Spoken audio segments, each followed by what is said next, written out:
Am I the prettiest girl in the world? No, but do I have a rockin' body to make up for that? No again. But do I have stable mental health to round it all out so it doesn't even matter? No again, baby.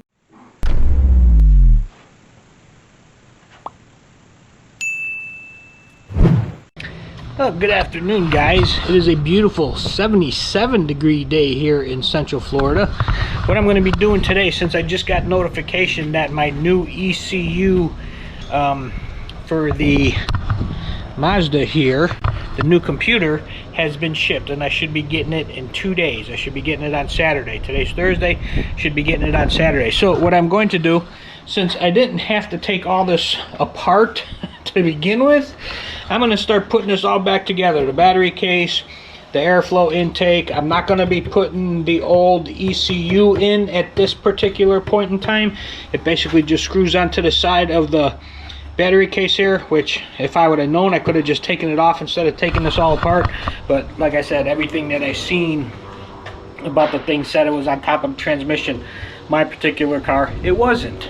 So I'm going to go ahead, get you set up here. I'm going to try to remember how to put all that back together. I don't 100% remember, but I'm going to try to pop it in and see what we get here. Hang tight.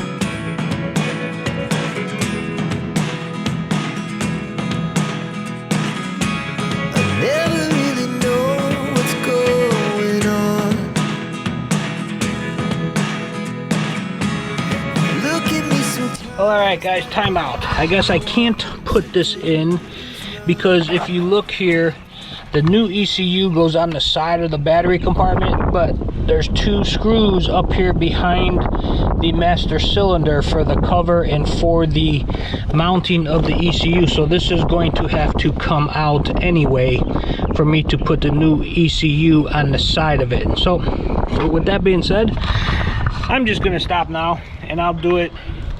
I'll take that back out and I'll put the new ECU on there when I get it on Saturday, and then I'll put it all back in together probably on Sunday, and I will bring you along with that. So that's it for now. Later, guys.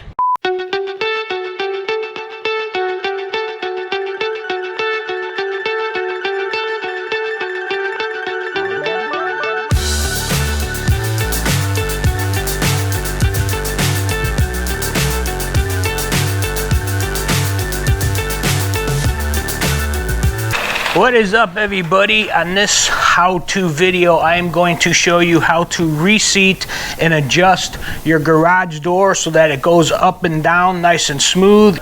Door is completely closed and you're going to want to detach it at the top and the middle, and you just wiggle it. And that is this how-to video, how to readjust your garage door.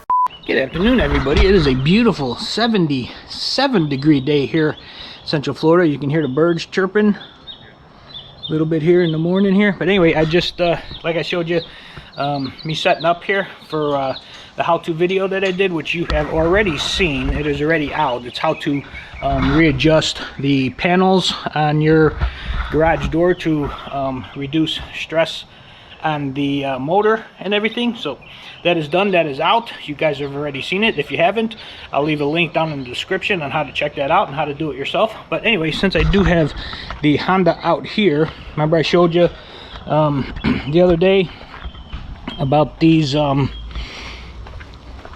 kick plates or scratch buff plates, whatever they call them, on there, and I didn't do the other side because the car was in the garage.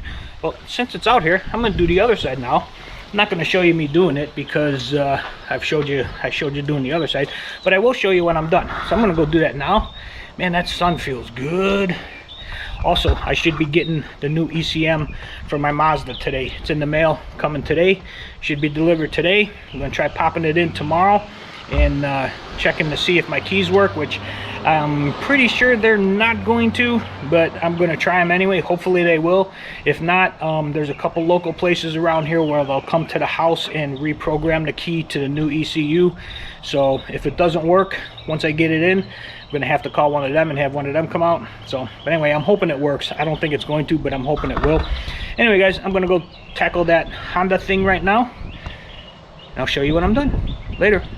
All right, guys, here we go. Passenger side is now done. There's the front. There is the back. That side is done. That door is done. The other two doors are also done. I showed you this before, but I'll show you again. They still look good. There's the back door, and then here is the front door, which actually has a little bit of dirt on it. You can tell it's working already. So anyway, those are all in, those are all done. That is it for now, guys. There's one more project that I want to do today. I don't know if I'm going to do it today or not. It's starting to get a little bit late because I did the video and all that other stuff this morning. But I think I'm just going to wait for the ECU to show up. Then I can get it mounted onto the side of the battery case and get that in, throw a charger on the battery, and get that all set so I can maybe try to start it tomorrow. And if not, see if I can get somebody out here tomorrow, maybe Sunday. I don't know, might have to be a weekday thing, get them out to come out and reprogram my keys, but we'll see how that goes. I will bring you along when I do. Later, guys. I'm gonna get tan today. What is up, everybody? I got the new ECU for my Mazda. So now what I'm going to do is I'm going to mount it on the side of the battery case where it goes.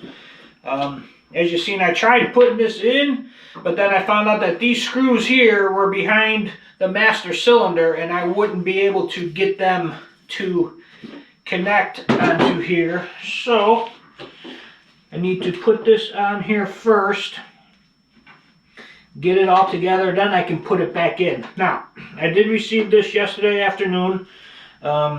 This morning I went and put the battery on the charger. I'm not sure if that battery is going to be any good because it was going when I took it out. I mean, it was getting weak. It was almost time to be replaced. So I put it on the charger this morning. I'm waiting until it warms up a little bit because it's like 45 degrees outside. So I'm gonna do this now, let the battery sit on the charger for a couple hours, and then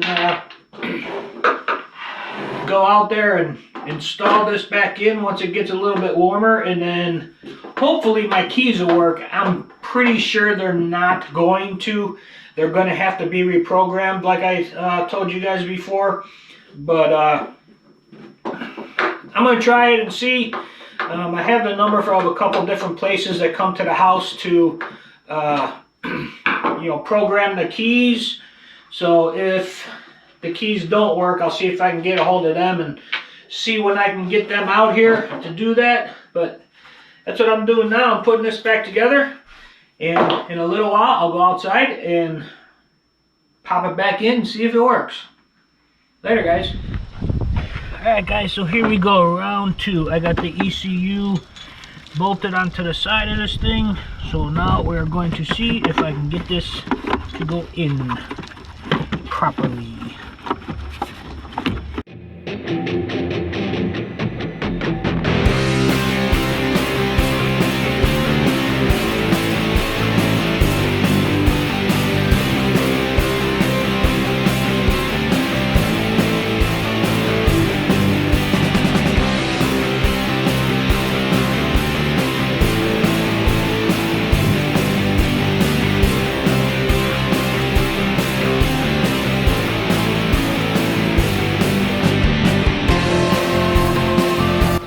Alright, guys, when I charged the battery up, it's fully charged. I got it hooked up.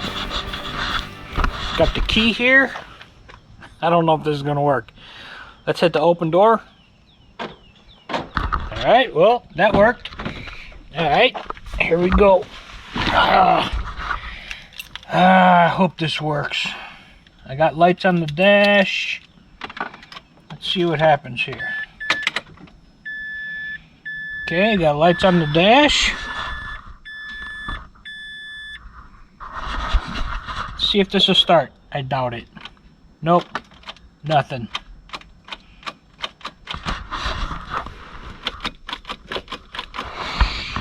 Alright, I'm gonna have to get the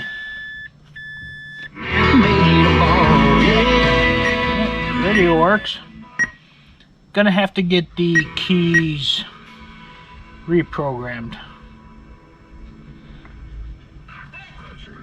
Kind of weird though. I got it's showing that the check engine light is flashing.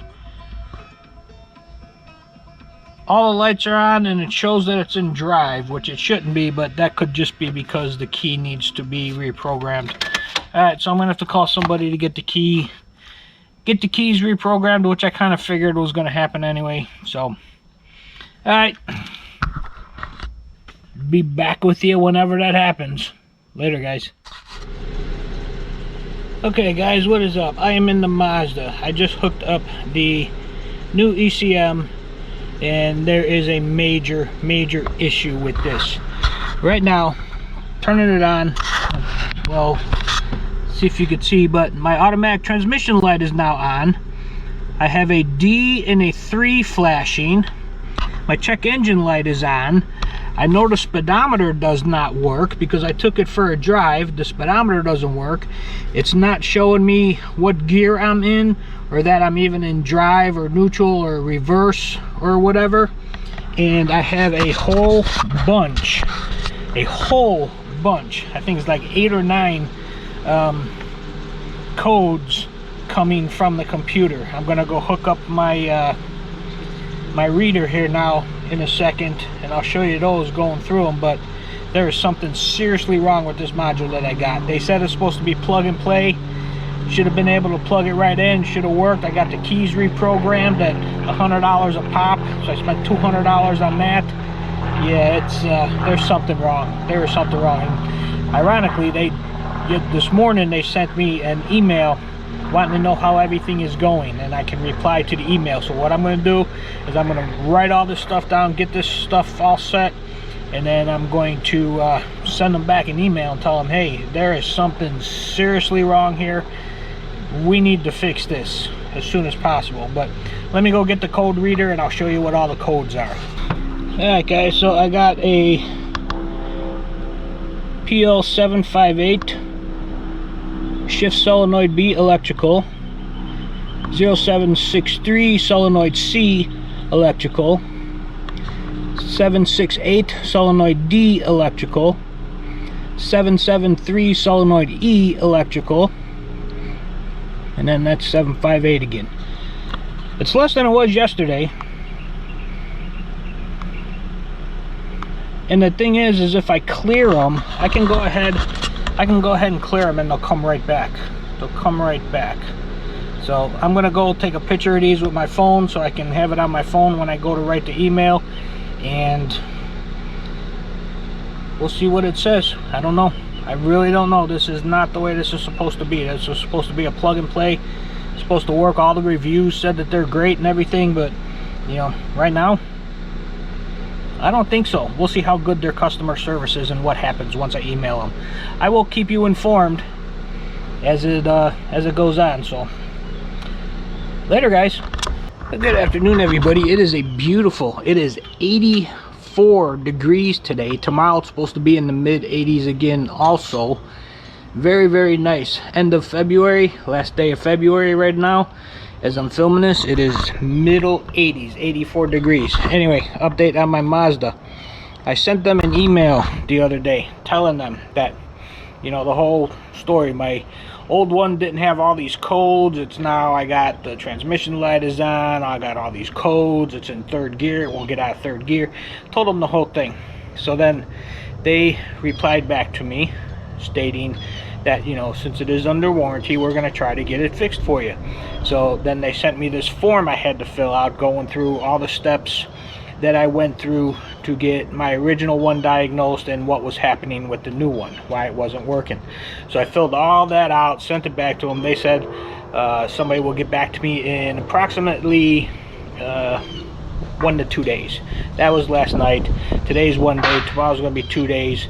That's going to be Thursday, Friday. So if I don't hear from them by Monday, I'm guessing I'll try giving them a call. I went the email route so that there's a documentation of everything instead of just doing a phone call and just talking to somebody, and then all of a sudden, you know, they go blank on you and, oh, nobody called here, I didn't talk to anybody. So this way there's a documentation of everything going on, all the problems, all the codes, everything that's happening. That's why I did it through email instead of making a phone call. I originally was going to make a phone call, and I thought about it, and I decided to do it through email, because then that way there's a documentation, there's a paper trail. So anyway, that being said, let me insert the color bar stop thing now, because I got a little project I'm going to show you. So insert color bar scene split video clip now. Alright guys, today's little project, my little pizza cutter here. This wheel is been kind of loose lately, and the other day I was using it and it just kind of kept coming loose, and it almost fell off. Now there's a little screw on there that you can screw in, but it doesn't stay tight anymore. So what I'm going to do, I got my red Loctite. I'm going to use the red one. Red is basically permanent. Once it dries, it is permanent. It is very, very difficult to remove. I do have the blue one, which I'm not going to use because pizza cutters are only $4 or $5, but I'm going to try my little red Loctite, and I'm going to put it on the screw thread. I'm going to screw it back in, get it to just the right thickness to where it'll still spin and cut nice and sharp. So that's what I'm going to do now. I'm going to set you up here, and here we go.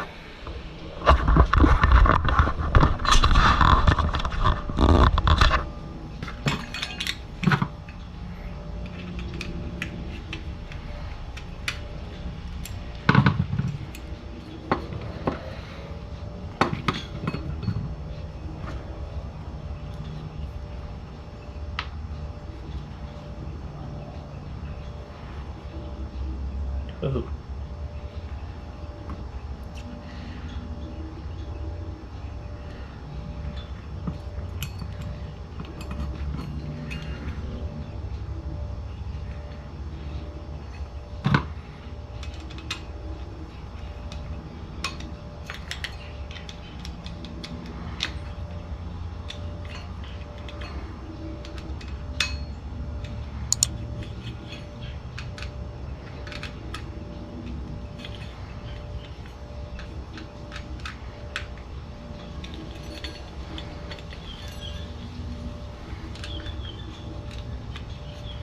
Alright guys, there we go. Red Loctite is on.